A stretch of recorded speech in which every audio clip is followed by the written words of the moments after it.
yung cemetery ko, nabasa ko sa isang news, sabi niya, the darkness is all around us, but the dawn is coming. And dawn refers to light.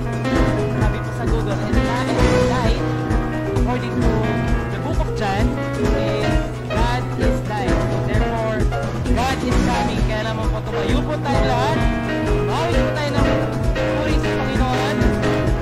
Kaya mawin po tayo ng may kagalakan na pagwin po natin. To God be the glory. Isunod po natin my Savior's love.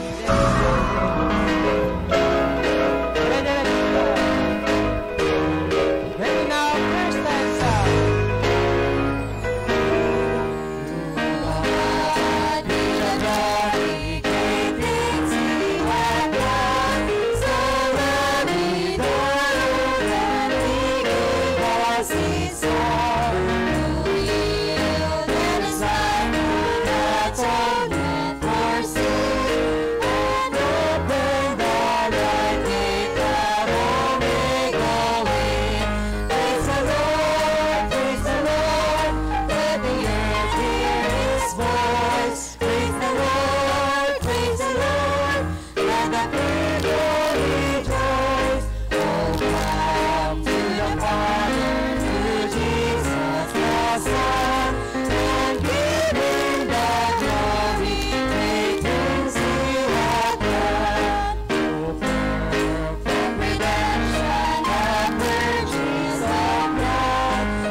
Praise the Lord.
send His Son. Ready now. God sent His Son.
dakilang Diyos na makapangyarihan sa lahat, Panginoon, kami po ay nagpapasalamat sa inyo sa oras na ito.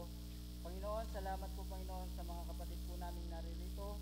Hinihiling ko po Panginoon na patuloy niyo po kaming pangunahan sa amin pong pananambahan sa oras na ito Panginoon. Kaya hindi Panginoon ay patuloy niyo pong tulungan yung mga kapatid po namin papunta pa lamang dito. Ingatan niyo po sila. Kaya hindi Panginoon yung aming pong pag-aaralan ngayon sa umagang ito, na gamitin niyo po ito Panginoon na maging pagpapala po sa bawat isa sa amin, na tulungan niyo Panginoon yung aming pong tagapagsalita, patuloy niyo pong gamitin yung kanyang buhay Panginoon. Kayo po ang maitaas sa aming kalagitnaan. Ito po ang in the lines po ang nangyayari. Amen. Manatili po tayo nakatayo. Awitin po natin A New Name in Glory. After po nito ay dumako po tayo sa ilang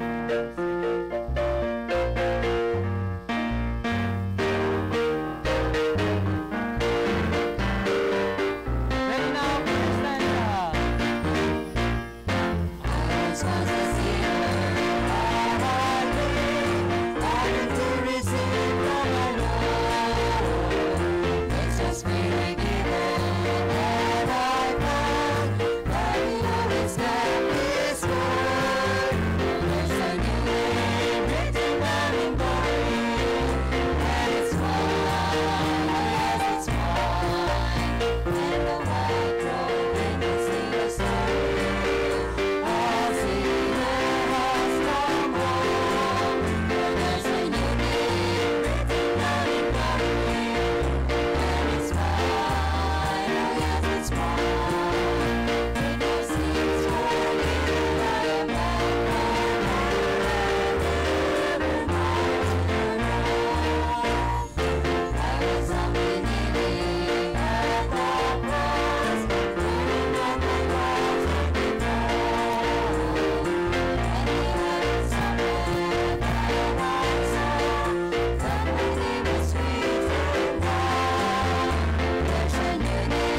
Jason po para po silang mga announcement.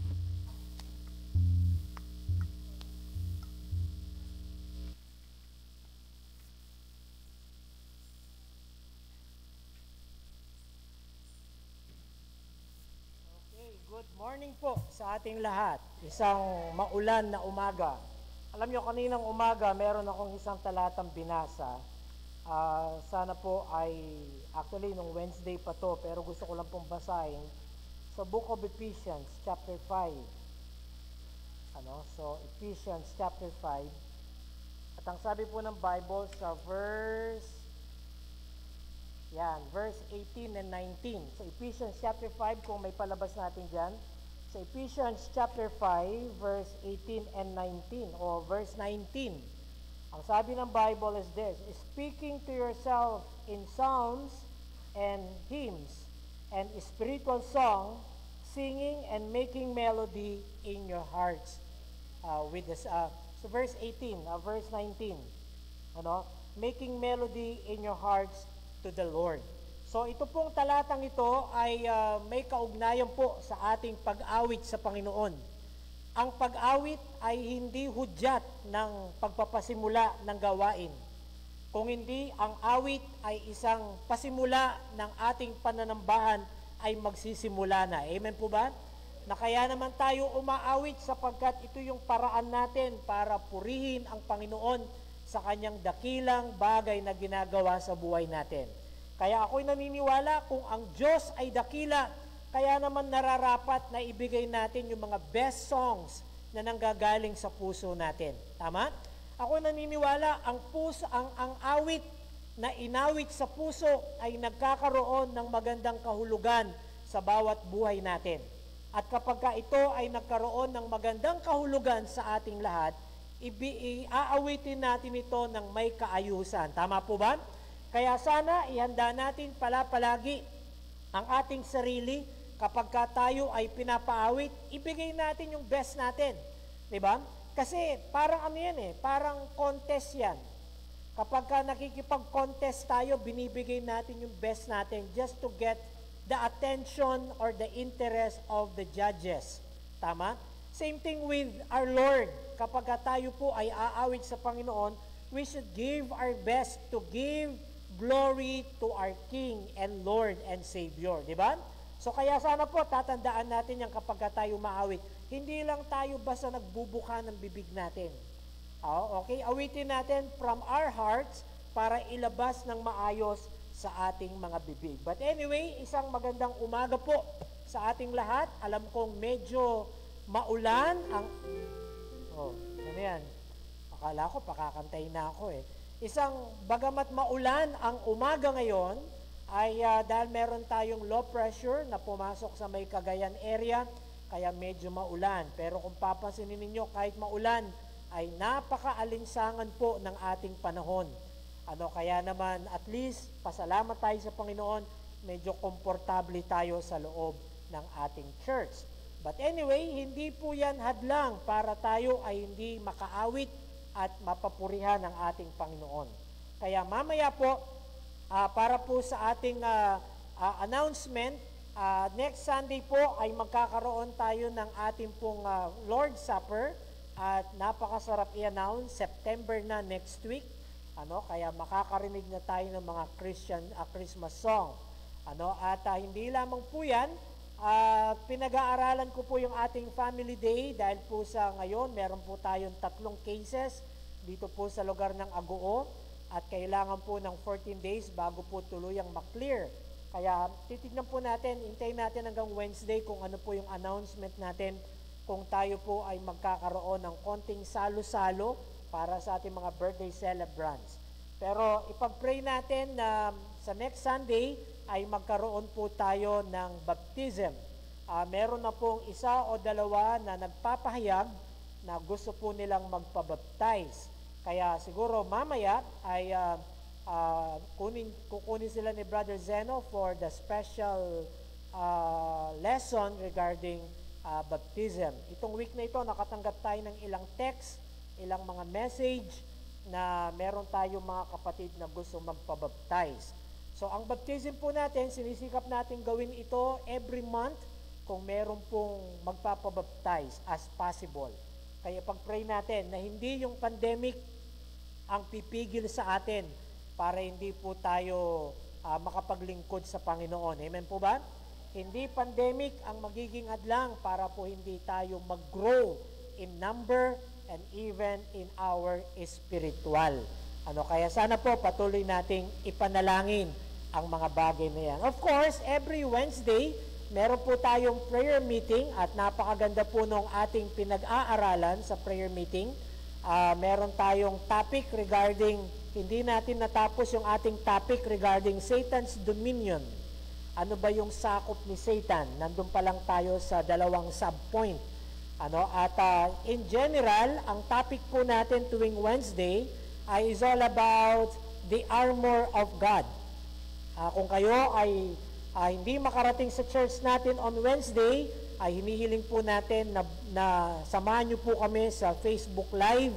Pero kung kaya nyo naman pumunta, mas maganda pong kasama namin kayo sa church. Iba pa rin yung live or in person tayong nagwo-worship sa Panginoon. So napakaganda po ng topic natin about the armor of God. Ito ay ilan sa mga bago na natutunan ko na makakatulong po sa ating spiritual growth. Okay? So, yun lamang po yung ilan sa mga announcement natin. Again, nung Sunday, nung Wednesday, ay napakarami pong naka-attend ng prayer meeting natin. Sinisikap nating magsundo sa lugar po ng Kapas at sa lugar ng Tubao. Kung mapuno natin yan, kung di ako magkakamali, halos itong side na to nung Wednesday napuno. Dito medyo konti lang kasi mga backslider yung mga nakaupo dito, hindi nag-a-attend hindi nag-a-attend ng prayer meeting. Hindi, joke lang. Masyado tayo seryoso ngayon. Ito ba'y dala ng panahon o parang napakahirap magpatawa kapag ganitong masungit ang panahon, masungit din yung mga miyembro. Hindi naman po, tama po ba? So dapat pag nasa loob tayo ng church, masaya po tayo. Amen po ba? Okay, so yun lamang po yung ilan sa mga announcement natin. Kaya sa Wednesday, prayer meeting, and of course, every Sunday ay meron tayong regular service. Kaya sa Sunday po ay Lord's Supper Sunday natin at ine-expect natin na we will be wearing our proper attire para po sa ating Lord's Supper, and then yung ating choir practice ay meron po tayong choir practice. Okay, para po sa ating pagpapatuloy, para tuluyang buhayin yung ating mga diwa, tayo po ay makakarinig ng kauna-unang special number at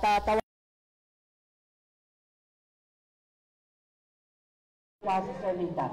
Pakisabayan nyo nga ng tugtog. Alika si Selita. Yan, siya po ay pinausap ko kanina, Pastor, gusto ko pong umawit. Sige po, welcome po. Kahit sino ang pwedeng umawit, huwag lang sasayaw. Yun ang ating. Sige po, Selita. Kamchon. Bapano? Ambag natin dyan tayo natapsat, sang ko mga natin po kung kita, kung tayo naligat kayo. Balikas na kanta. Kasi kanta kapagsak ko, Amazing Grace. Para ko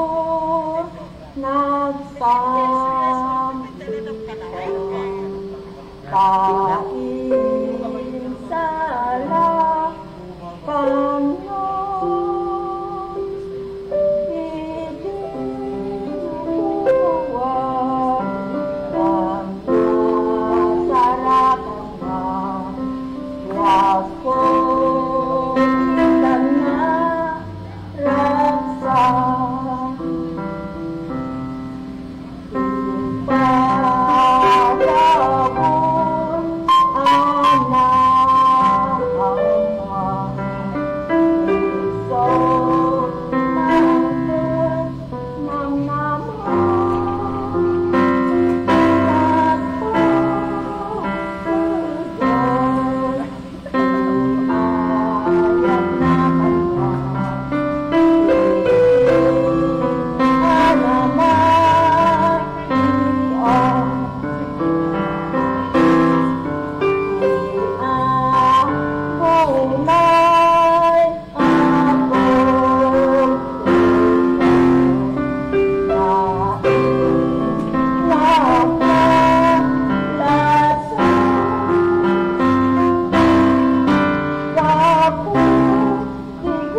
Awitin po natin ng may sigla. Awitin po natin basta tayo'y sama-sama. Isang pagpapala po na muli tayo nagsama-sama ngayong araw ng linggo. Sigla po natin awitin basta tayo'y sama-sama.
Gracious and loving Heavenly Father, once again we are so grateful for bringing us on this house of worship. Thank you, Father, for all the blessings for the past days. Also, we thank you for the good ministers. Father, as we worship you in spirit and in truth this morning, we ask you, God, to please forgive us from our sins, cleanse us from our unrighteousness, dear God, so that our worship will be worthy of thy sight. We pray, Father, for all the members of this church, sa mga kasama namin mula po ngayon, we pray to God that you will encourage them, convince them, dear God, to continue on and to attend the church on next Sunday. And Father, we pray to God for all of us here. May you give us all blessings this morning. We also pray to God for our country, our president, all the government, lahat po ng mga frontliners namin, lahat po ng mga namumuno sa sambayan ng Pilipino. We pray, dear God, that you will continue to bless each and every one. Continue, dear God, that you will protect them. We pray, dear God, that you will, this pandemic will give us also nakikita namin ang inyong plano sa aming buhay. Nakikita namin ang the things that we should be learning on this pandemic. We will continue to serve you whatever happens. Father God, we also pray, dear God, for all the parts of the program of this worship service. Bless each and every one there. Thank you very much, Father, for everything, and may you continue to bless all the members of this church. Sa lahat po ng mga kasama namin sa ibang Baptist churches, we pray, dear God, that you will also bless them. You encourage them, keep them on the faith, dear Father, and we pray, dear God, that you will bless their service also this morning. Thank you very much, Father, for everything. For this all we pray in Christ's most precious name. Amen. Amen. Maaari na po tayo magsiupo at umawi po tayo ng isang papuri sa Panginoon, standing on the promises habang naghahanda po ang ating choir.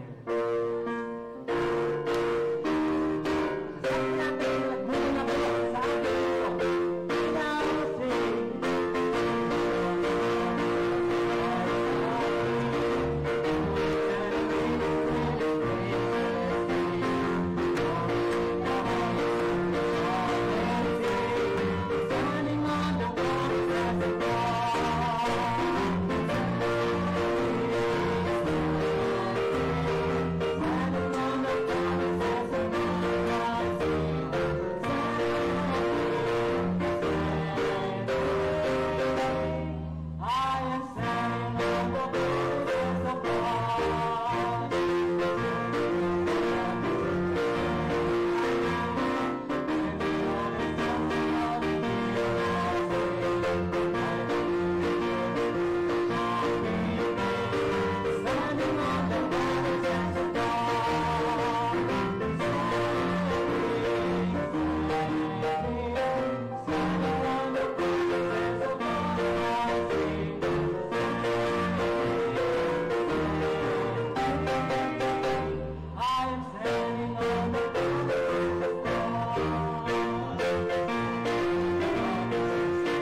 katotohanan na sana po we would rather have Jesus than anything else.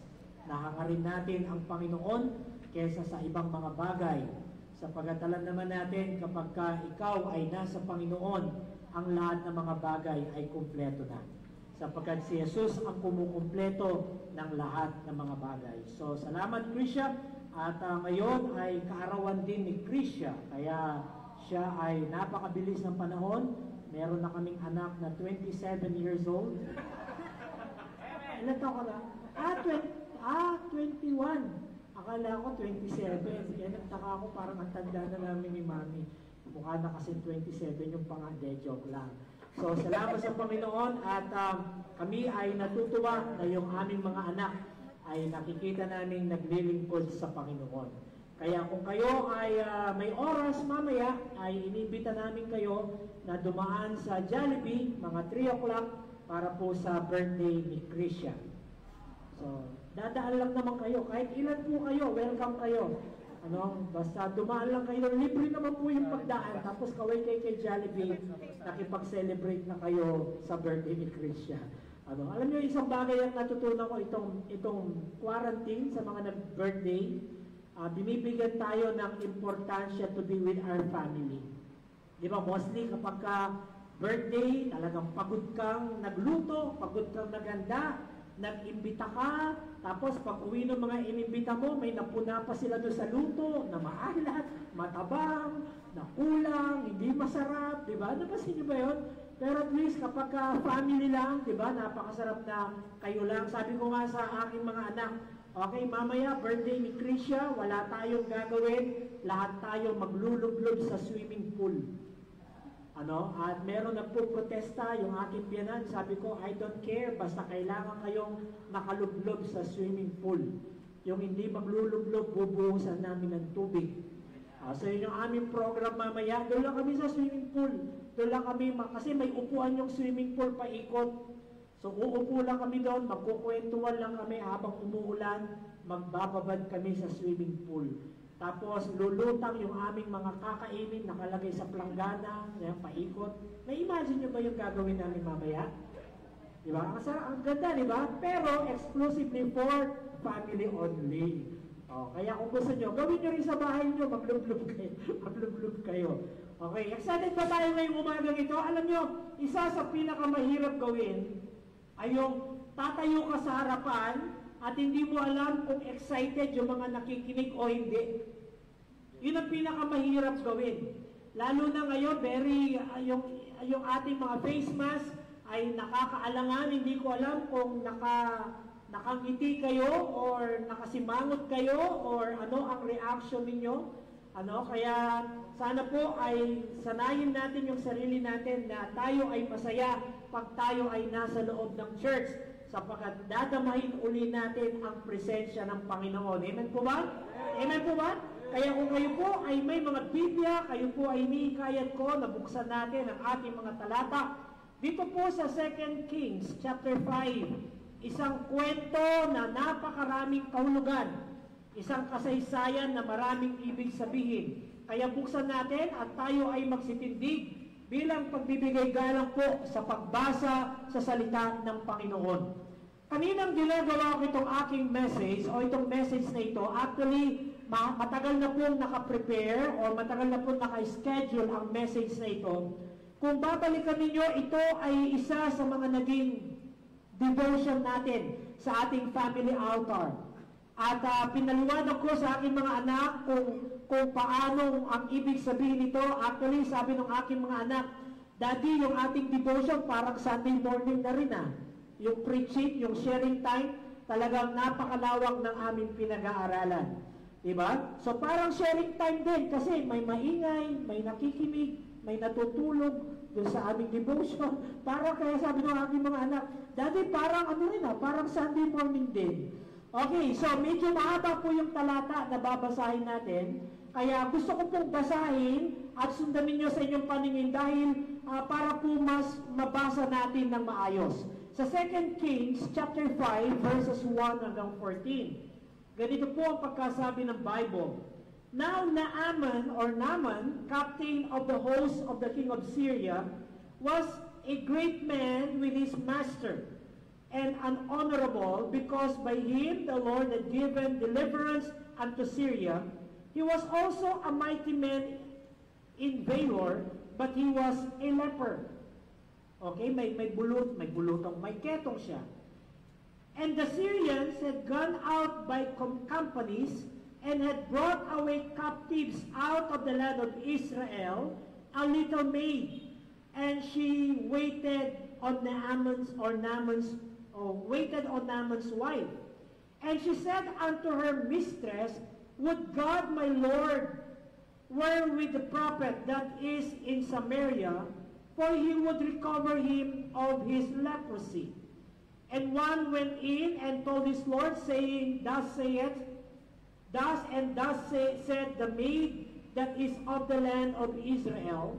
And in verse 5, and the king of Syria said, Go and I will send a letter unto the king of Israel. And he departed and took with him 10 talents of silver, and 6,000 pieces of gold, and 10 changes of raiment.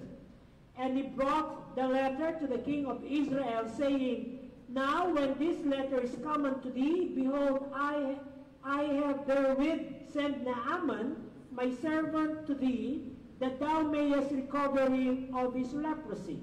Verse 7, And it came to pass, when the king of Israel had read the letter, that he rent his clothes, and said, Am I God to kill and to make alive, that this man that sent unto me to recover a man of his leprosy?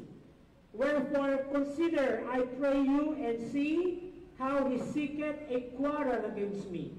Verse 8, And it was so, when Elisha, the man of God, had heard that the king of Israel had rent his clothes, and he sent to the king, saying, Wherefore hast thou rent thy clothes?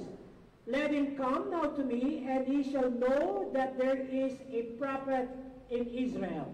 Look at it, verse 9. So Naaman came with his horses and with his chariots, and stood at the door of the house of Elisha. Andiyan pa po ba tayo sa verse 10? And Elisha sent a messenger unto him, saying, Go and wash in Jordan 7 times, and thy flesh shall come again to thee, and thou shalt be clean. In verse 11, But Naaman was wroth, and went away, and said, Behold, I thought, he will surely come out to me, and stand, and call on the name of the Lord his God, and strike his hand over the place, and recover the leper. Are not Abana and Pharpar, river of Damascus, better than all the waters of Israel? May I not wash in them and be clean? So he turned and went away in a rage. Look at it, verse 13. And his servant came near and spake unto him, and said, My father, if the prophet had bid thee do some great thing, wouldest thou not have done it? How much rather then, when he saith to thee, Wash and be clean? In verse 14, Then went he down and dipped himself 7 times in Jordan, according to the saying of the man of God, and he came, and his flesh came again like unto the flesh of a little child, and he was clean. Kaya kung kayo po ay may mga palatandaan, inyo pong guwitan sa inyong mga Bible, ang sabi ng Bible, 7 times he dipped himself in Jordan River. So pwede na po tayo magsipo. Maraming salamat. 7 times si Elijah, or itong si Naaman, he dipped himself in Jordan River 7 times. Kaya kung paintulutan nyo ako ngayong umagang ito, gusto ko pong magbigay ng pag-aaral, at ito ay pinamagatan kong 7 dips to glory. 7 paglubog para sa kalwalatian. 7 paglubog para sa paggaling. 7 paglubog para sa kanyang paglinis. Ano nga kaya ang kaugnayan ng ating pag-aaralan? So para mas maunawaan natin, ipapakilala ko po sa inyo sino nga ba itong si Naaman. Para mas maging mabilis ang ating pag-aaral dito sa talatang ating binasa sa verse 1, ang sabi ng Bible, "And Naaman, captain of the host of the king of Syria, was a great man with his master and an honorable, because by him the Lord had given deliverance unto Syria. He was also a mighty man in valor, but he was a leper." Dito po sa verse 1 ay meron tayong makikitang ilang katangian kung sino nga ba itong si Naaman. Si Naaman ay isang militar na tao. Isang taong man of order. Isang taong a man of discipline. Hindi lamang siya basta isang militar, kung hindi siya ay kilala because he is a mighty man. A mighty man. Sa kanyang mga kamay ay marami ng tagumpay na napanalunan. Marami ng laban ang kanilang napanalunan. Itong si Naaman ay isang pinakamataas na nangunguna. In fact, siya ay kinilala bilang 5-star general. Kung hindi ako magkakamali, itong si Naaman during his time, siya ay tumatayo bilang pangatlo sa pinakamataas na leader ng Syria. At ang sabi ng Bible, dahil sa kanyang kagalingan o dahil sa kanyang pagiging magaling na leader, ay binigyan siya ng maraming tagumpay ng Panginoon. Alam naman natin na ang Diyos ang nagbibigay ng tagumpay, ang Diyos ang nagbibigay ng kabiguan. He is a mighty man. Sa kanyang pitik ng kanyang mga daliri, ay kaya niyang payukuin kahit ang mga magagaling na sundalo. Sa kanyang pitik ng kanyang mga daliri ay kaya niyang mag-utos. Sa kanyang kapangyarihan ay kaya niyang utusan ang lahat ng hukbo ng kanyang mga sandataan para lusubin at patayin ang isang bansa. Ganyan kagaling o ganyan ka-powerful itong si Naaman. Hindi lamang yan sa gitna ng kanyang pagiging powerful, sa kanya ng kanyang pagiging leader, meron siyang problema because he is a man which a miserable man. Bakit ko siya tinawag na isang miserable man? Sapagkat ang sabi sa verse 1, because he is meron siyang leprosy. He was a leper. Meron siyang ketong.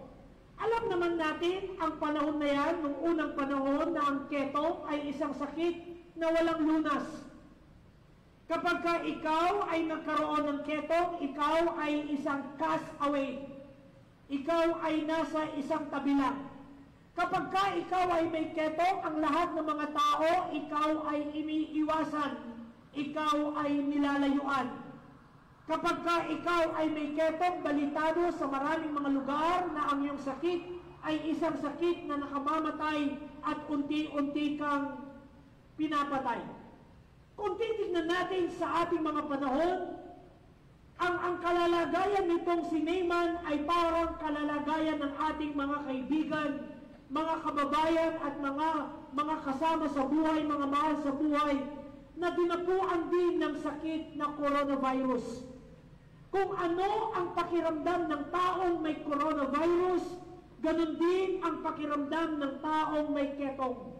Parang walang pag-asa, naghihintay na lamang sa hudyat ng kamatayan kung siya ay mamamatay o hindi. Isang sakit na hanggang ngayon ay wala pa rin lunas, walang tiyak na kagalingan. Nang sino mang tatamaan ng leprosy ay hindi nakakaasa kung hanggang kailan siya mabubuhay. Tulad nitong si Naaman, ito ang kanyang kalalagayan. Isang taong walang pag-asa at naghahanap ng solusyon. Pero sa gitna ng kanyang kalalagayan, makikita pa rin natin, despite he is miserable, aking masasabi sa verse 2 at sa verse 3, he is a merciful man. Bakit ko po tinawag na isang merciful man? Sapagat isa sa kanilang sinakop na bansa ay ang bansang Israel. At nung kanilang nasakop ang bansang Israel, sila ay kumuha ng mga trophies.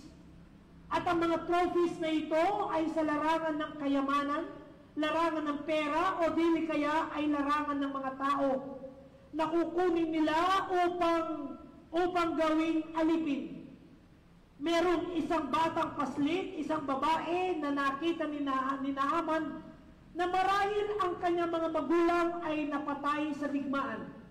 Marahil ang mga magulang ng batang paslit na ito na ginawa niyang alipin, marahil ay nawala dahil sa gera.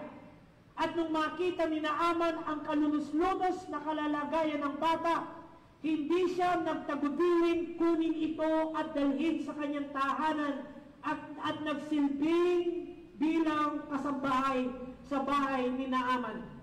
Imaginin natin ano kaya ang nararamdaman ng isang batang paslit na ito na alam niya na si Naaman ang naging dahilan upang mawala ang kanyang mga mahal sa buhay. Alam ng batang paslit na ito na si Naaman ang naging dahilan kaya nagkawatak-watak ang kanyang pamilya at nawalan sila ng kabuhayan.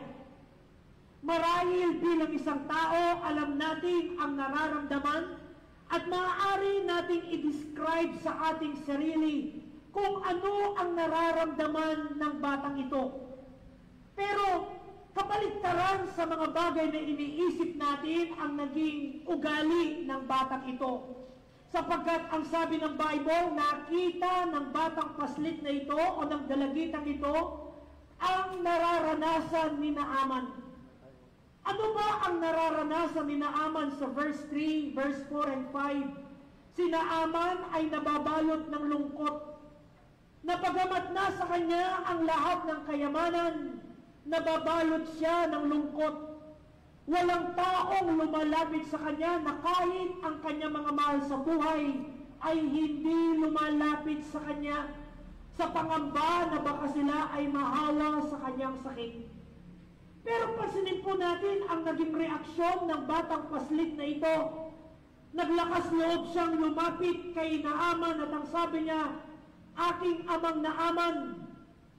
Bagamat sa kanyang puso marahil merong takot kung siya'y pakikinggan o hindi, sapagkat siya'y isang alipin lamang. Ang sabi ng babae ito, "Aking amang Naaman, meron akong alam na gamot at solusyon sa iyong karamdaman. Sapagkat marahil ang sabi ng batang ito, nung ako ay nasa Israel, ang aking mga magulang ay walang sawang humihingi ng payo sa aming propetang si Elisha." Natatandaan ng batang ito ang mga pangaral ng kanyang mga magulang na hindi pinagsawaan ng mga magulang ng batang ito na pangaralan siya. Kaya naman, ang sabi ng Proverbs chapter 22 verse 6, "Train up a child in the way he should go, and when he is old, he will not depart from it." Mga magulang, nais kong sabihin sa atin, huwag nating pagpaguran at paghinayangan na turuan ang ating mga anak na mistulang para sa kanila ay hindi sila handa, na mistulang para sa kanila ay hindi importante ang kanilang mga bagay na naririnig. Huwag nating paghinayangan at pagsayangan ang panahon na yung ating mga anak ay dinadala natin sa church at pinapaliwanag natin ang kahalagahan ng salita ng Panginoon. Na tulad ng batang ito, nagamit ng batang ito ang mga aral na tinuro ng kanyang mga magulang sa kanya. Na ang sabi ng batang paslit na ito kay Naaman, "Naaman, meron akong kilala, meron kaming Diyos sa Israel na maaaring gumamot ng iyong karamdaman." Nung marinig ni Naaman ang kasaysayan ng batang ito, agad-agad ay nag-utos ng isang utusan itong si Naaman at nagtungo kay King Aram. At si King Aram ay gumawa ng liham na pinadala kay King Jeroboam at Jerome or something like that, na hari ng Israel that time. Upang sabihin sa kanya, si King Aram ay gumawa ng sulat at ang sabi, "O King of Israel, aking ipapadala sa iyo si Naaman para iyong pagalingin sa verse 7 at sa verse 8. Ang nakalaman sa sulat na yon ay isang sulat na nagsasabing, King Jerome, ang gamot ay nasa iyo, kaya iyong pagalingin itong si King Naaman. Laking gulat ng hari ng Israel nung matanggap ang sulat na ito, at ang sabi nitong hari ng Israel, bakit niya ipapadala sa akin si Naaman? Diyos ba ako na pwedeng magpagaling ng karamdaman? Alam ng King of Israel na wala siyang kakayahan para magpagaling ng karamdaman. Kaya ang sabi nitong hari ito, sa takot, sapagkat alam niya na kapag dumating si Naaman at hindi siya gumaling, tiyak na papatayin siya ni Naaman. Kaya sa takot nitong King of Israel na alam niyang wala siyang gamot at hindi niya kayang gamutin ang sakit ni Naaman, he rents his clothes. Pinunit niya ang kanyang damit na nagpapakita ng pagluluksa, na pinagluksa na niya ang kanyang kamatayan. Pinagluksa na ng King of Israel ang kamatayan ng kanyang nasasakupang Israel, sapagkat alam niyang hindi niya kayang gamutin. Kaya ang sabi nitong si King of Israel na ito, marahil kaya siya nagpadala ng sulat, sapagkat alam niyang hindi natin kayang gamutin si King Naaman at tiyak sasakupin tayo ng Syria. Hindi naglaon na balitaan nitong si Elisha ang balita that the king rent his clothes. At lumapit itong si King Elisha, itong si Prophet Elisha, at ang sabi niya, "Oh King, ano ang iyong ginawa? Ano ang iyong ginawa? Bakit ka you rent your clothes? Hindi mo ba alam na ako ay propeta ng Diyos na kayang gawin ang hinihingi ni Naaman para gumaling?" At ang sabi ni Elisha sa verse 10, "Dalhin niyo siya sa akin at ako ang magpapagaling sa kanya." Dumating ang balita kay Naaman na ang propeta ng Diyos ang magpapagaling sa kanya. Noong araw na iyon ay nagdala siya ng worth $48 million na worth na ginto at mga damit para regalo kay Elisha. At siya ay excited sapagkat naniwala siya sa kwento ng bata na yung propeta ng Israel ay kaya siyang pagalingin. Kaya siya ay dali-daling pumunta. At ngunit ang ikinagalit nitong si Naaman sa verse 11, ang kanyang ikinagalit, hindi siya sinipot ni Elisha. Hindi nagpakita si Elisha sa kanya, but instead, si Elisha ay nag-utos ng isang lalaki na ang pangalan ay si Gehazi. By the way, sa talatang ito, there are 4 main characters in chapter 5. Ipapakita ko po sa inyo una, yung Naaman servant, yung dalagita. Pangalawa, si Naaman. Pangatlo, itong si Elisha. At pang-apat, itong si Gehazi, Elisha's servant. Nagtungo si Gehazi kay Naaman at kanyang sinabi ang utos ni Elisha. At ang sabi niya, "Oh, Naaman, ang sabi ng aming propeta, pumunta ka sa Jordan River at doon mo ilubog ang iyong sarili ng 7 beses. 2 bagay ang kanyang ikinagalit. Ikinagalit ni Naaman sapagkat hindi siya sinipot ni Elisha, sapagkat siya'y nag-utos lamang. Pangalawang ikinagalit ni Naaman, ang sabi niya, hindi ba meron 2 river sa Damascus, ang Abana at ang Parfar na nagtiyak na malinis? Bakit hindi na lang ako doon paliguin nitong si Elisha na mas malinis ang tubig?" During the time of Naaman, ang Jordan River ay isa sa mga polluted river that time. Isa siyang maputik na ilog. na hindi mo hahangaring maligo para ikaw ay maging malinis. Hindi mo hahangarin na uminom sapagkat tiyak na polluted. Kaya ang sabi ni Naaman, anong klase itong pinagagawa sa akin ni Prophet Elisha na ito? Na una, hindi niya ako sinipot, kung hindi isang servant lang ang pinaharap sa akin. Marahil ang sabi ni Naaman, ako ay 5-star general. Ako ay 3rd in rank sa Syria. Mayaman akong tao. Marami akong kapangyarihan. Meron akong mga alipin. Bakit isang servant ang hinarap sa akin? At ang sabi ni Naaman, hindi ko gagawin ang pinag-uutos ni Elisha para inubog ang aking sarili doon sa Jordan River. Pero pansinin po natin ang sabi ng Bible sa verse 13, and his servants came. Ako'y naniniwala ang servant na ito, naaalala niyo ba yung kanyang servant, yung dalagita? Marahil ang lumapit sa kanya ay muli yung kanyang servant na dalagitang taga-Israel. At ang sabi niya, parang awa mo na aking amang Naaman. Sundin mo ang pinag-uutos nitong si Elisha at tiyak na ikaw ay gagaling. Ipinakiusap ng batang ito na sumunod sa utos ng propeta at lumubog ng 7 beses. Alam po ba ninyo ang ating nakita is this? Ano ang lesson na makikita natin sa buhay ni Naaman? Number 1, makikita natin yung kanyang courage, ipapaliwanag ko mamaya yan.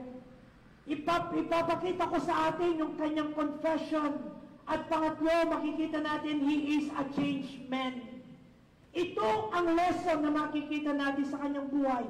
Pero pansinin natin, yung 7 larawan ng pagsunod ni Naaman.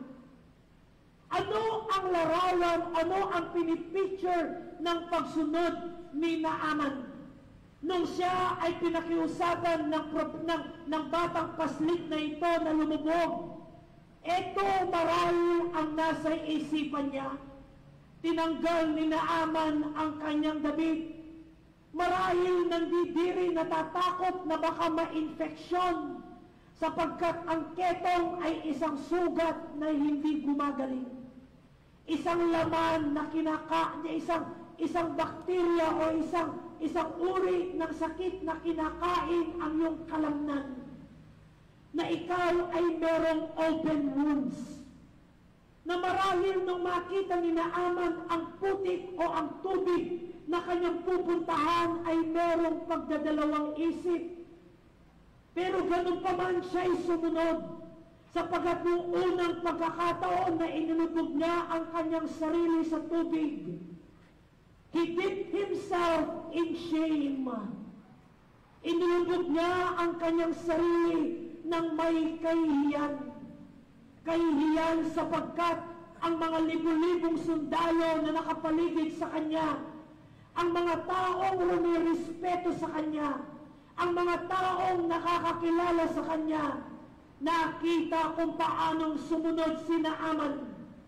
Nagpunta sa tubig, ngunit inilubog ang kanyang sarili ng may kahihiyan.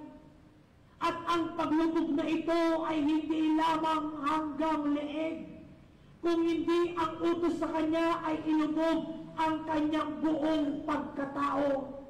Inilubog ni Naaman ang kanyang sarili in shame, at pag-ahon siya ay punong-puno ng putik. Imagine natin ang tao na kinikilala, ang taong punong-puno ng kapangyarihan ay nalubog sa putik sa hangarin na magkaroon ng kalinisan sa kanyang katawan. Isang malaking katanungan kung bakit kinakailangang inubog ni Naaman ng 7 beses ang kanyang sarili. Sapagkat ako'y naniniwala ang unang paglubog ni Naaman sa putikan ng Jordan River ay naglalarawan sa habag ng ating Panginoon, na tayong lahat ay nababalutan ng kasalanan, pero dahil sa habag ng ating Panginoon, pinili na tayo ay linisin, bumaba dito sa lupa at inako ang ating kasalanan, inulubog ang sarili sa putik ng kasalanan, inilibing ng 3 araw at paglipas ng 3 araw muling nagbangon. Ito ay larawan ng paglubog ng ating Panginoong Kristo alang-alang sa ating mga kasalanan. Hindi inalintana ng ating Panginoon ang kahihiyan. Hindi inalintana ng Panginoon ang kahihiyan na dulot ng paglubog niya sa putik ng ating kasalanan. Maisalba lang tayo sa ating kaligtasan. Marahil ganyan din ang nararamdaman nitong si Naaman nung nilubog niya ang kanyang sarili. Marahil ang sabi niya, tatanggapin ko ang kahihiyan na dulot ng putik na ito. Gumaling lang ako. Hindi natapos ang paglubog ni Naaman. Kailangan niya muling ilubog ang kanyang sarili sa pangalawang pagkakataon. At inilubog niya ang kanyang sarili in pride. Marahil ang sabi ni Naaman, ako'y makapangyarihan. Maraming taong sumusunod sa akin. Isang pitik lang ng aking daliri, pwede nilang lusubin ang isang kampo. I'm a mighty man of valor.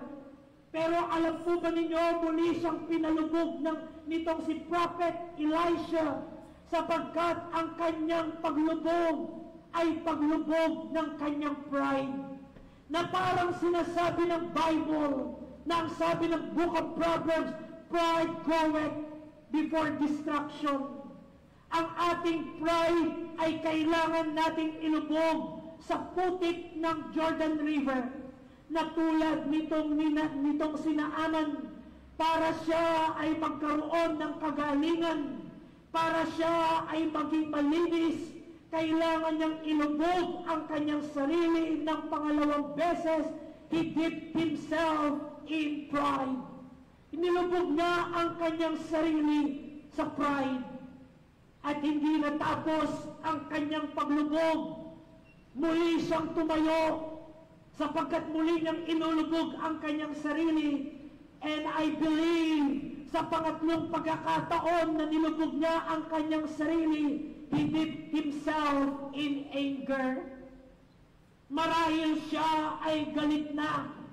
Ang sabi marahil ni Naaman, pangatlong paglubog ko na ito, ngunit ang aking balat ay hindi pa rin gumagaling. Marahil nang makita niya ang reaksyon ng kanyang mga sundalo, marahil ay naghahagik-gikan na, sapagkat 3 beses na siyang lumulubog, ngunit wala pa rin kagalingan. Pero kailangan siyang lumubog upang ang kanyang galit ay mawala. Nakakatatlong lubog pa lang siya, meron pang pang-4. Nilubog niya ang kanyang sarili in discouragement. Alam po ba ninyo na ganito ang nangyayari sa buhay natin? Kapag tayo ay merong galit sa anumang bagay na ginagawa natin, ito ay walang ibinibigay kung hindi pawang discouragement. Alam ba ninyo na ang 7 paglubog ni Naaman ay may kabuluhan sa ating paglilingkod sa Panginoon? Na minsan, we serve God in shame. Marami sa atin ang naglilingkod sa Panginoon sa kahihiyan. Marami sa atin, mga mananampalataya, ang nahihiyang maglingkod sa Panginoon. Na kapag tayo ay tinatanong ng ating kapitbahay, papanamanan tata Sunday morning, nahihiya tayong sabihin, pupunta ako sa church to worship my God. Minsan marami sa atin ang naglilingkod sa Panginoon, pero nahihiya tayo sa ating paglilingkod sapagkat hindi natin madala-dala ang ating mga Bible na naglalakad sa kalsada. Ito ang kahihiyan. Minsan nahihiya tayo sa church na umattend. Yung umattend tayo ng sama-sama at maglilingkod sa Panginoon. Mga kapwa ko mananampalataya, wala tayong bagay na dapat ikahiya sa paglilingkod sa Panginoon. Sapagkat ang paglilingkod sa Panginoon ay isang marangal na gawain na binigay ng Diyos sa ating lahat. Kaya tulad ni Naaman, kung nais nating magkaroon ng kalinisan, kailangan din nating ilubog ang ating sarili in shame. Discouragement marahil sa pang-apat na pagtayo ni Naaman, at nakita niya yung kanyang balat hindi pa rin gumagaling. Marahil discouraged na siya. Ito rin ang kadalasang nararanasan natin, na sa tagal-tagal nating naglilingkod, may mga bagay tayong hinihingi at hanggang ngayon hindi pa rin tinutugon ng Panginoon. Minsan napakadali nating ma-discourage. Kailangan nating inubog ang bagay na yan sa Jordan River para makita natin kung ano ang itsura natin sa harapan ng Panginoon. Not only he did himself in discouragement, sa panglimang bagay, naramdaman na niya muli ang excitement. Nagkaroon ng bagong twist sa kanyang kaisipan. Sabi niya, pang-apat na ito, 3 na lang, gagaling na ako. And he felt anxious. Siya ay naging excited sapagkat malapit na niyang maasam ang kanyang hinihintay. Na-feel anxious siya, gagaling na ba talaga ako? And then sa pang-anim, muli na naman niyang nilubog ang kanyang sarili, but he dipped himself in prostration. Nung pang-anim na tayo niya, ang sabi niya, I was anxious on the 5th, na dinip ko ang aking sarili. And yet, ang sabi niya, hanggang ngayon, marumi pa rin ako. I am prostrated.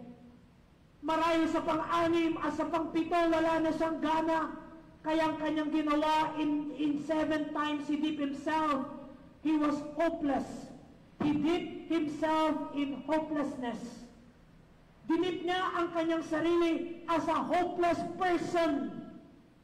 Pero laking gulat niya, after he dipped himself sa 7 beses, nakita niyang siya ay luminis. Alam niyo, sa buhay natin, itong bagay na ito ang 7 bagay na pumipigil sa ating paglilingkod sa Panginoon.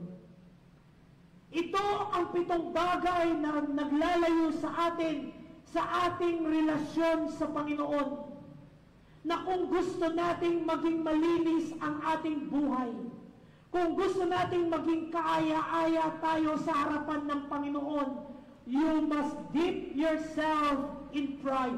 Dip your pride. You dip yourself with pride. Ilubog mo ang iyong sarili. Hindi ko makuha yung aking thought. Pero ilubog mo yung pride mo. Paano bang Englishin yun? You dip your pride in a muddy river of Jordan. Kailangan nating i-dip ang ating pride. Kailangan nating ilubog ang ating shame. Kailangan nating ilubog ang ating anger, ang ating discouragement, yung ating frustration, yung ating hope, kaya yung pagiging hopeless natin, kailangan natin ilubog ang ating anxiousness. Alam nyo, kapag ginawa natin ito, tayo ay nilinisin ng Panginoon. As what the Bible says, ang kutis ni Naaman ay parang naging kutis ng isang sanggol. Alam kong ito ang ating hinahangad. Marami sa ating mga magulang, minsan kapag tayo ay tumingin sa salamin at nakita mo ang iyong wrinkles, Alam mo ba kung bakit ka merong wrinkles? Makikita mo ang sagot sa 7. Alam mo kung bakit merong wrinkles? Because palagi ka na lang sigurong galit. Palagi ka na lang sigurong discouraged. Palagi ka na lang sigurong frustrated. Diba? So anong kailangan mong gawin? Go to Jordan River and dip yourself 7 times. Ano ang gusto kong sabihin? Ano ang lesson natin? Dapat mawala ang 7 bagay na merong sinaaman, na meron tayo sa buhay natin. Kaya hindi tayo nagkakaroon ng kagalingan. Kaya hindi excellent ang ating paglilingkod sa Panginoon. Kaya hindi mahusay ang nabibigay nating paraan ng paglilingkod sa Panginoon. Because we still have this kind of characteristics. Para maging excellent ang ating paglilingkod sa Panginoon, you must dip yourself in the muddy Jordan River 7 times. Nakuha po ba natin? Para maging excellent ang ating, tingnan po natin mga kapatid, ang kadalasang nagiging problema natin, frustration. Lord, how long will I pray for my loved ones? Lord, how long will I pray for the blessing? Lord, how long will I pray? How long will I serve? How long will I come to church bago ko maranasan ang prosperity? Now we saw the answer. The answer is, dip yourself 7 times para malala itong bagay na ito. Alam nyo, ang nangyari kay Naaman as I return, yung ating sa anong nangyari? Nagkaroon ng courage si Naaman. Tinapos niya yung 7 times na inuutos ni Elisha. At tingnan po natin ang kanyang confession. Anong sabi ng Bible sa verse 13? Anong sabi ng Bible? Di basahin natin. Sa verse, I'm sorry, hindi ko naguwitan, pero sa verse, para mas makita natin sa verse 11, 12, 13, and 14, nandiyan yan, tatama din tayo. Na yung top na sinabi ni Naaman is this, no other God like your God in the earth. Alam nyo, nung gumaling si Naaman, alam nyo, ang naging confession ni Naaman is this, marahil tinawag niya yung babae, yung kanyang alipin. At ang sabi niya sa kanyang alipin, you know what? Marahil nung gumaling itong si Naaman, hinawakan niya yung dalagitan, nilapitan niya. Ang una marahil na nilapitan ni Naaman, not his wife, not his soldiers, not the king of Syria. Marahil ang unang nilapitan ni Naaman ay yung dalaga, yung bata. At hinawakan niya sa kanyang mga balikat at ang sabi niya, salamat, Nining. Kaya marahil kung hindi ako nakinig sa sinabi mo, hindi ako gagaling. At nung hinawakan niya itong babaeng ito, ang sabi ni Naaman, Nining, walang ibang Diyos maliban sa Diyos nyo sa Israel. Listen to me, ladies and gentlemen.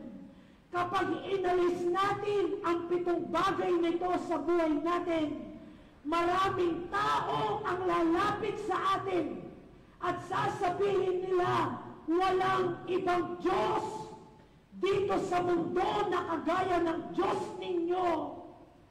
With our testimonies, pwede nating ipakita sa tao kung gaano kadakila ang Diyos na pinaglilingkuran natin. Mga kapwa ko mananampalataya, hindi tayo nagpupunta sa church to meet your friends. We don't come to church to drop your offering and your tithes. Hindi tayo nagpupunta sa church para pabinyagan yung mga bagong gamit natin. Ganyan. Dapat pag-angat natin from shame, magkakaroon tayo ng faith. Ano yung 7 dips to glory? Not only faith, but also in believing. Hindi tayo lulubog sa putik nang may kahihiyan at merong takot at merong galit. Bagkus tayo ay lulubog sa putikan ng may pananampalataya, na pag-ahon natin ay meron tayong pananampalataya. Ito ang ginagawa ng mga problema sa buhay natin. Ito ang binibigay ng mga pagsubok sa buhay natin. Ito ang dinudulot ng mga persecution sa buhay natin, na tayo ay pilit na nilulubog.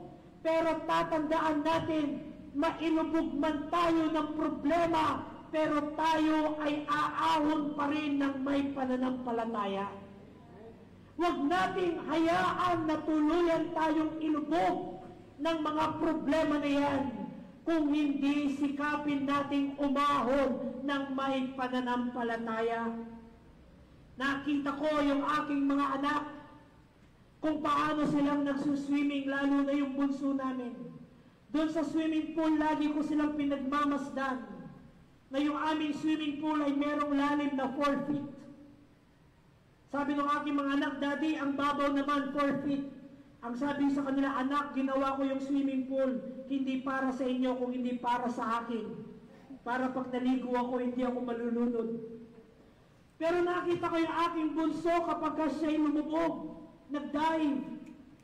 Pag siya ay umahon, yung kanyang pag-ahon ay may puwersa. Na parang nagsasabi, I reached the bottom of the swimming pool and now I have the courage to lift up myself. Alam nyo, ganyan ang kailangan natin gawin. Tayo ay nilulubog na problema. Pero pagsikapan natin umahon, sapagkat kapag tayo ay umahon, merong ahon ng pananampalataya. Kasunod, ahon ng may paniniwala. Tandaan po natin ito, walang problema na mananatili sa ating buhay magpawalang hanggan. Kaya nga ang problema ay tinawag ng Bible na bagyo, sapagkat ang bagyo ay darating sa panahon na kanyang nais, iihip sa panahon ng kanyang lakas, pero pagkatapos niya umihip, ang bagyo ay kusang aalis. Ladies and gentlemen, nais kong sabihin sa atin, ang mga bagyo ng buhay ay hindi mananatili magpakailanman. Sila ay kusang aalis. Na kapag tayo ay nilubog ng bagyo, umahon tayo ng may paniniwala na sa tulong at biyaya ng Panginoon, mapagtatagumpayan natin yan. Pangatlo, na paglubog at pag tayo ay umahon tayo ng may pakikinig. Na tulad ng ginawa nitong sina Aman, ang sabi niya dahil sa kanyang servant, makikinig ako, lulubog ako ng 7 beses. Now listen to me, ladies and gentlemen, ang pulpitong ito ay ang loud speaker ng ating Panginoon. Hindi man natin lantarang maririnig ang tinig ng Diyos na magwiwika mula sa langit patungo sa atin para sabihin ang kanyang mensahe. Pero alam po ba ninyo na ang pulpitong ito ay binigay ng Panginoon upang ang mga mensahe na may papangaral sa pulpitong ito ay magamit natin? Ako'y naniniwala na walang pangangaral sa pulpitong ito na maaaring ikapahamak ng mga mananampalataya. Na bawat pangangaral sa pulpitong ito ay pawang ikabubuti natin kung tayo ay aahon ng may pakikinig. Ang pang-apat na ahon, dapat tayong umahon ng may pagtitiwala.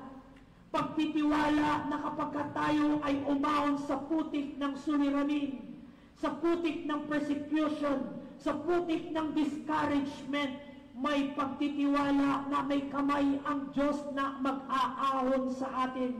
Na tulad ng nangyari kay Peter, na nung siya ay lumubog sa dagat ng suliranin, sa sobrang lakas ng bagyo, ang kamay ng Diyos ay dali-daling umabot sa kanya upang siya ay saklolohan. Mga kapwa ko mananampalataya, nais ko rin sabihin sa atin na meron tayong Diyos na laging handang sumaklolo sa ating pangangailangan. At ang tulong ng Diyos ay hindi magiging late. Ito ay palaging darating sa tamang oras na itinakda ng Diyos na ang saklolo o ang tulong ay darating sa atin. Panglima, ang paglubog na ito is an action. Paglubog ng aksyon na ibig sabihin anumang bagay na ating nauunawaan, kailangan natin ipamuhay at gawin sa ating buhay. Kasunod, pang-anim, ito ay paglubog in obedience. And lastly, in submission. Nung magkaroon ng kagalingan itong si Naaman, pagkatapos niyang puntahan yung kanyang servant, ang kasunod na kanyang hinanap ay itong si Elisha. Sabi niya, ilocate ninyo kung nasaan si Elisha, gusto kong puntahan. At siya ay nagdala ng napakaraming regalo. Nakita ninyo, ang sabi ko sa inyo sa kanina, ang naging bunga ng kagalingan nitong si Naaman is that naging changed man siya. Na-transform ang kanyang physical body. At ang pangalawang bagay na kanyang natutunan, naging mapagpasalamat siya at natuto siyang magbigay. Bakit ko nasabing natuto siyang magbigay? Sapagkat hinanap niya si Elisha na nagbigay ng kagalingan sa kanya. Now listen to me. Tayo ay larawan ni Naaman.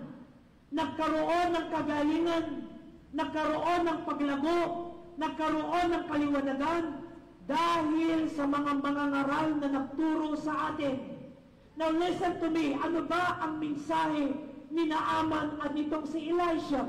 Tinuturuan at pinapakita ni Naaman kung paanong sumunod at kung paanong magmahal ng mga taong nangangaral ng salita ng Panginoon.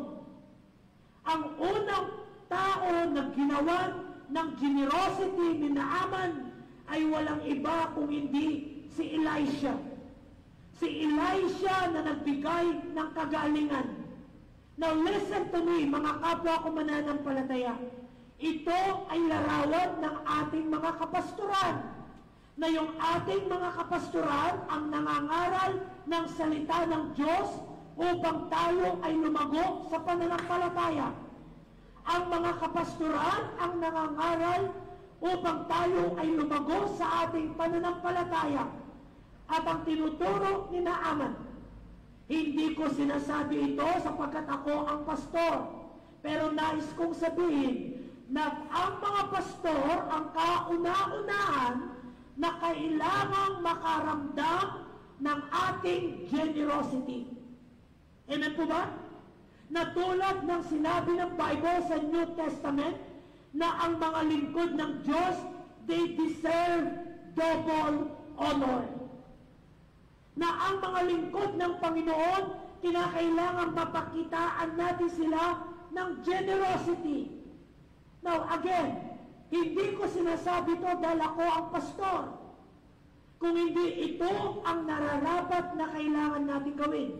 Pakipindot nga si Mako at nakatulog yung TV. Ay, pakipindot, ano ba?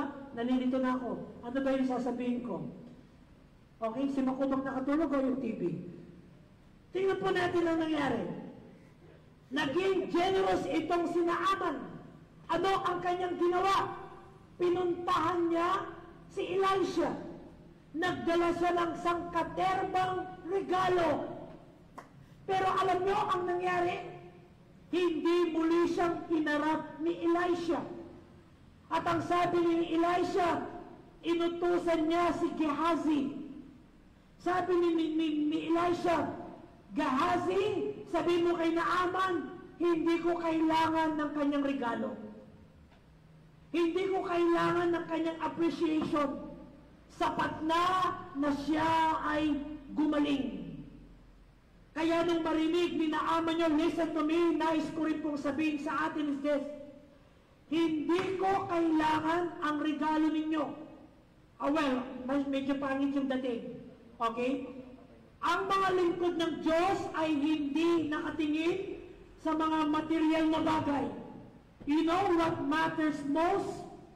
Yung puso ng nagbibigay. Amen po ba? Sapagkat ang material na bagay maaaring itago ang laman ng puso ng tao. Marahil kaya magbigay tayo para hindi tayo patamaan ni pastor sa Sunday. Ha? Magbigay tayo para matuwa si pastor sa atin. Diba? Hindi po yun ang paraan ng nagbibigay. Ang paraan ng nagbibigay ay base sa kagalakan ng puso.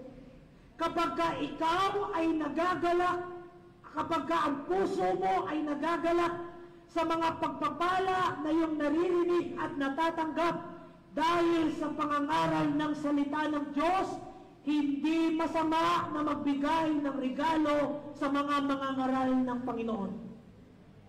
Alam nyo, now, again, gusto ko lang pong bigyan ng konting diin ito. Okay lang po ba? Okay lang? Listen to this. Nung tayo ay nasa dating paniniwala, okay, ano po yung dating paniniwala natin? Come on. Okay, karamihan sa atin, we grew up in a Catholic belief. Tama ba? Nung tayo ay nasa dating paniniwala, kapag ka magpapamisa ka sa bahay mo, alam niyo na gusto ko sabihin, di ba? Pagka magpapamisa ka sa bahay mo at inimbita mo si Father, hindi pwedeng umuwi na walang sobre. Ganito yan eh. Alam ng pari kung anong laman. Kapag puti ang sobre, 100. Kapag brown ang sobre, 500. Kapag red ang sobre, 2,000. Kaya titignan ko yung sobrang ibibigay niyo sa akin ngayon. Na-joke lang. Diba? Pagka inimbita natin, hindi pwedeng uuwi nang walang dating paniniwala. Tama po ba ako? Dating paniniwala. Piyestang patay. Tama po? Andiyan pa po ba tayo? Tatawag tayo kay Father. Father, pakilisikan nga po yung puntod ng mahal ko sa buhay. Ginagawa niyo po ba dito yun? Nung dating sa paniniwala, pupunta si Father, minsan mag-aabito lang ng violet, magwiwisik-wisik lang bago umalis, Father, para sa'yo. Diba? Meron tayong business. Thank you po sa mga blessing na binibigay nyo. Sapagkat kahit walang trabaho si Mami at si Daddy, meron kaming kinakain araw-araw. Kaya salamat sa Panginoon sa mga taong ginagamit ng Diyos para ang pangangailangan ng mga pastor ay maibigay. Salamat sa mga kapatiran natin na dumadalaw at nagbibigay ng kakaunti o mga bagay na meron sila para may handog sa lingkod ng Diyos para mangaral. Alam po ba ninyo, mga kapwa ko mananampalataya na kaming mga lingkod ng Diyos ay may mga pangarap sa buhay na meron kaming nais marating. Pinangarap ko rin na isang araw ako ay maging magiting na engineer na magtatayo ng maraming mga building. Pinangarap ko rin nung ako'y bata na ako'y maging isang engineer na magpapatayo ng aking sariling tahanan upang buhayin ang aking mga anak sa rangya ng aking propesyon. Pero dahil sa panawagan ng Panginoon, tinalikuran ko ang aking mga pangarap. Iniwanan ko ang aking ambisyon. Tumugon lang ako sa panawagan ng Diyos na mangaral ng salita ng Diyos na walang anumang kapalit, na walang anumang hinihingi sa hangarin na ibibigay ng Diyos ang aking pangangailangan sa pamamagitan ng mga lingkod ng Diyos, ng mga mananampalataya na lumago sa kanilang pananampalataya dahil sa pangangaral ng salita ng Diyos. Mga kapwa ko mananampalataya, ito ang katotohanan ng salita ng Diyos na ang mga pastol ng tupa ay kumakain sa mga tupang kanilang pinagpapastulan. Ang mga pastol ng tupa ay nagdadamit dahil sa mga balat ng tupa na kanilang pinagpapastulan. Nawa makita natin ang buhay ni Naaman bilang pasasalamat sa kanyang kagalingan. Binalikan niya ang lingkod ng Diyos. Ngunit ang sabi ng lingkod ng Diyos na ito, ibalik mo ang kanyang kaloob.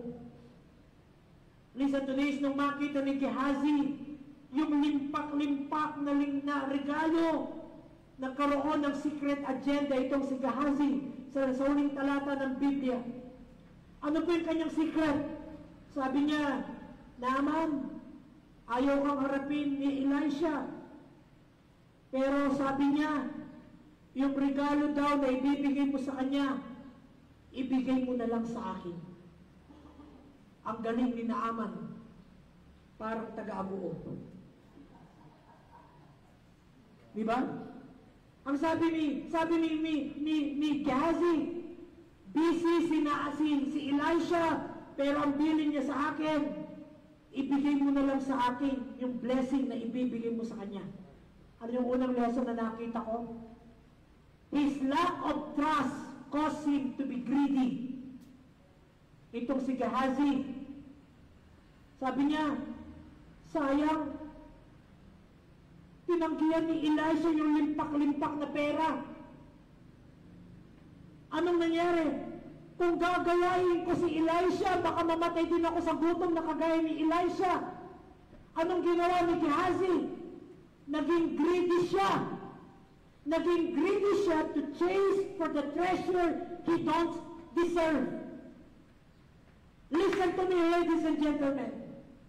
Sa buhay natin bilang mga mananampalataya, minsan, ito ang nagiging attitude natin na yung blessing na dapat ibigay natin sa dapat pagbigyan ay hindi nakakarating, but instead, nagiging greedy tayo at kinukuha natin sa ating mga sarili. Ang dahilan ng pagiging greedy ng isang mananampalataya is lack of trust to the Lord. Ano ang nangyari kay Naaman? He lied to obtain treasure and hid it in his house. He chased after treasure. He chased after money. Kinuha niya yung pera na yan, tinago niya sa kanyang mga bahay, sa kanyang bahay. Alam niyo nangyari? Yung ketong na nawala kay Naaman ay siya ring ketong na napunta kay Gehazi. Ano yung ibig sabihin? Tayong mga mananampalataya, kapag hindi natin ibinigay yung karapat-dapat na pagpapala o blessing na dapat nating ibigay sa dapat pagbigyan, curse ang ibibigay ng Panginoon sa atin.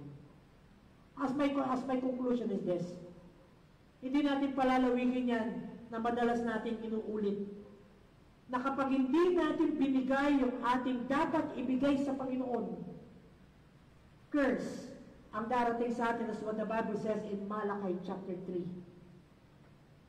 Kaya mga kapwa ko mananampalataya, minsan nagiging greedy ang isang tao simply because lack of trust.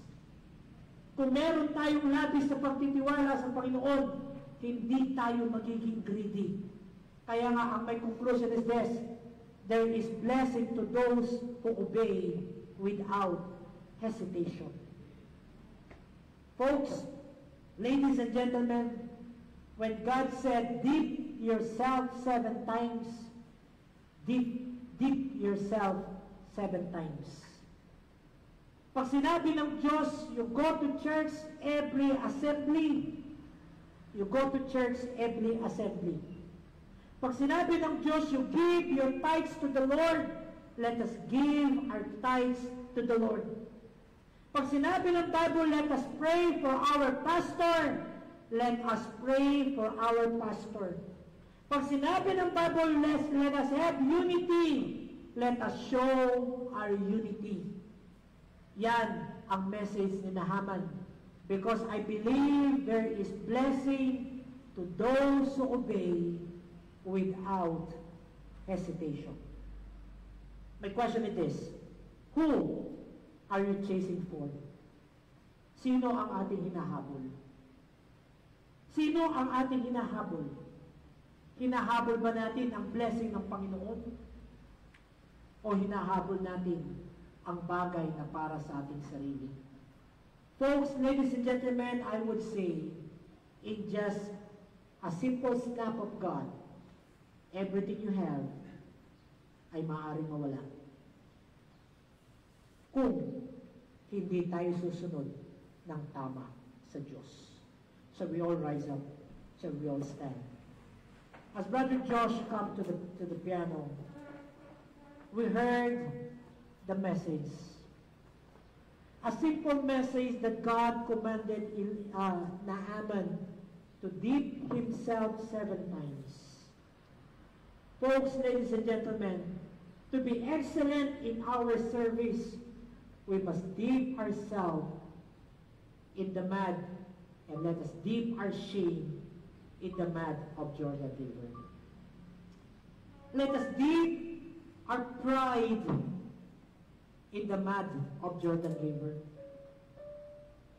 Let us dip our anger, our discouragement, our anxieties, our frustration, our hopelessness. Ilubog natin yan sa Panginoon. And we will rise up in faith, believing, trusting, listening, obeying, in action, and in submission. Folks, do you want to give God the high excellence of service? Let us do what Naaman did. He dipped himself in the mud. As we close our eyes, as we bow our head, marahil may 7 bagay na meron ka na nagiging dahilan ng hindi mo pagbibigay ng tamang oras sa Panginoon. At sinasabi mo, Lord, I want to dip myself in the mud of Jordan River. I invite you to come to the altar and let us dip ourselves in the mud. Come. Come. Amen. Amen. Amen. Amen. Ano yung mga bagay na gusto mong ilubog sa putik para hindi maging adlang sa paglilingkod mo sa Panginoon? Marami. Marami. Sabi mo sa Panginoon, Lord, tulad ni Naaman, I would like to dip myself in submission so that I can be a transformed person. Transformed human being, a transformed Christian. Ano yung mga bagay na gusto natin alisin? Ano yung mga bagay na bumabalot sa atin na gusto nating linisin ng Panginoon? Amen. Meron po ba? Bago tayo magwakas sa panalangin. Panginoong Diyos, aming Ama, Diyos na dakila at makapangyarihan sa lahat. Salamat po muli sa iyong mga salita na aming pinag-aralan. Mga salita na gumising sa aming mga uliran. Mga salita na pumukaw upang maunawaan namin ang katotohanan. isang salita na tumusok sa aming puso, pero magbabago ang aming pananaw. Panginoong Diyos, ngayong umagang ito, hindi ko po alam kung ano ang inilalapit ng iyong mga anak. Pero ang aking panalangin, pakinggan niyo ang kanilang hiling. Na pag-ahon nila sa putikan, maaalis ang mga bagay na pumipigil upang hindi kami makapaglingkod ng maayos sa inyo. Panginoon, salamat po sa kasaysayan ng buhay ni Naaman, ni Elisha, ni Gehazi, at yung servant na nagbigay sa amin ng bagong pananaw sa buhay sa paraan ng tamang paglilingkod. O dakilang Diyos, ang aking panalangin, anumang mga bagay na hiniling ng iyong mga anak, paglabas namin sa pintuang ito, ay masasabi namin walang ibang Diyos na meron ang mundong ito maliban sa Diyos na aming pinaglilingkuran. Panginoon Diyos, salamat po sa iyong pag-ibig, sa iyong salita, sa banal na Espiritu na patuloy pong gumagabay sa amin. Muli niyo po kami pagbuklod-buklorin ng iyong pag-ibig. Salamat, Panginoon, sa kalayaan ng pangangaral ng iyong salita. Kayo nga po magpala at mag-ingat. Salamat, Panginoon, sa pribileyo ng pangangaral at aking mahiyag ang iyong mga salita. Ito ang aking panalangin sa pangalan ni Jesus. Amen at amen. Magandang umaga po sa ating lahat. Ang pagpapala ay sumaatin at nawa muli tayo magkita-kita sa ating pananambahan. God bless you and good morning. Thank you very much and good morning.